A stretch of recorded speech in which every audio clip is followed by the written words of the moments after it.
Hello guys, my name is Morgan Sherba, and I want to welcome you to my comprehensive case of Taylor, who is a 19-year-old college student who lives with obsessive compulsive disorder, or OCD. This presentation will walk you through her background, diagnosis, treatment recommendations, the cultural and ethnical considerations through a multi-theatrical lens. This slide is about the case background and symptom presentation. Taylor has struggled with obsessive fears of contamination leading to compulsive hand-washing rituals lasting over 3 hours per day. Her symptoms emerged in late adolescence and now severely impact her academic performance, social interactions, and emotional well-being. While she understands her behaviors are irrational, she feels powerless to stop them without experiencing overwhelming anxiety. These features are hallmark signs of OCD, particularly the contamination subtypes as defined by the DSM-5-TR. This slide is about the functional impairment. Taylor's compulsions interfere with daily functioning. She has missed classes and deadlines, avoids public areas, and turns down social invitations. Emotionally, she reports feeling ashamed and isolated. These symptoms have led to a significant decline in her academic and social life, creating a distressing feedback loop. The cognitive behavioral perspective provides the most direct and evidence-based explanation of Taylor's OCD. Her intrusive thoughts about contamination trigger anxiety, which she attempts to manage through compulsive hand-washing. This behavior is negatively reinforced, relieving anxiety in the short term, but maintaining the cycle long term. Taylor also exhibits cognitive distortions such as catastrophizing and inflated responsibility. According to Reichman and Abramitz, these patterns are central to OCD. The gold standard treatment, exposure and response prevention, or ERP, targets this cycle by encouraging Taylor to face feared stimuli without performing rituals. Theatrical framework number 2, the biological perspective. From a biological standpoint, Taylor's OCD may stem from serotonin imbalances and hyperactivity in the cortico-striato-thalamocortical, or the CSTC circuit. Research shows these brain regions are responsible for error detection and impulse control, which are often impaired in individuals with OCD. Her family history may further support a genetic predisposition. This theory supports the use of SSRIs, which help regulate serotonin and reduce baseline anxiety, making her more receptive to behavioral therapy. Theatrical framework number 3, socio-cultural perspective. Taylor's identity as a young woman in a college setting likely amplifies her OCD symptoms.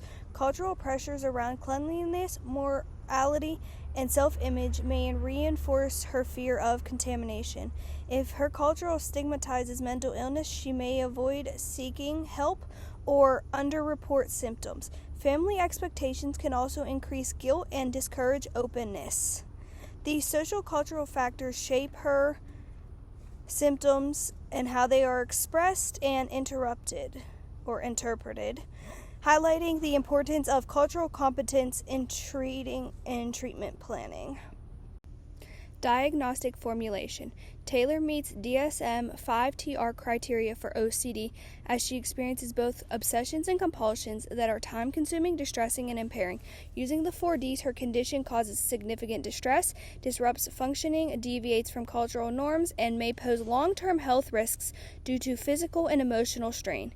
Differential diagnosis like general anxiety disorder and specific phobias were rolled out due to the specific nature of her obsessions and ritualistic behaviors. Evidence-based treatment plan. Treatment should be with rapport building and psychoeducation to normalize symptoms. ERP will introduce in phases, starting with low anxiety triggers and then gradually increasing intensity. Cognitive restructuring will help Taylor's challenge distorted beliefs like, if I don't wash, I'll get sick. SSRIs may be prescribed to ease anxiety. Mindfulness and emotional regulation strategies will be used to build distress tolerance. Y-box scores and symptom logs will track progress. Cultural and contextual considerations. Cultural and contextual support is essential. Involving Taylor's family through psychoeducation can reduce stigma and increase adherence. Campus counseling services and peer support groups will also offer accessible and affordable resources. A cultural attuned therapist who respects Taylor's values will help build trust and promote long-term success, and this is recommended for her treatment. Ethical considerations. Ethnically, confidentiality is critical, especially concerning Taylor's intrusive thoughts. Informed consent must be obtained before doing ERP from Taylor. Clearly explaining the discomfort involved is also a huge step. The therapist should monitor for potential harm and adjust exposures accordingly. This aligns with APA's ethical principles of beneficence, autonomy, and non-maleficence. Summary and prognosis. Taylor has a strong prognosis with ERP and cognitive interventions, especially when combined with cultural sensitivity and family support.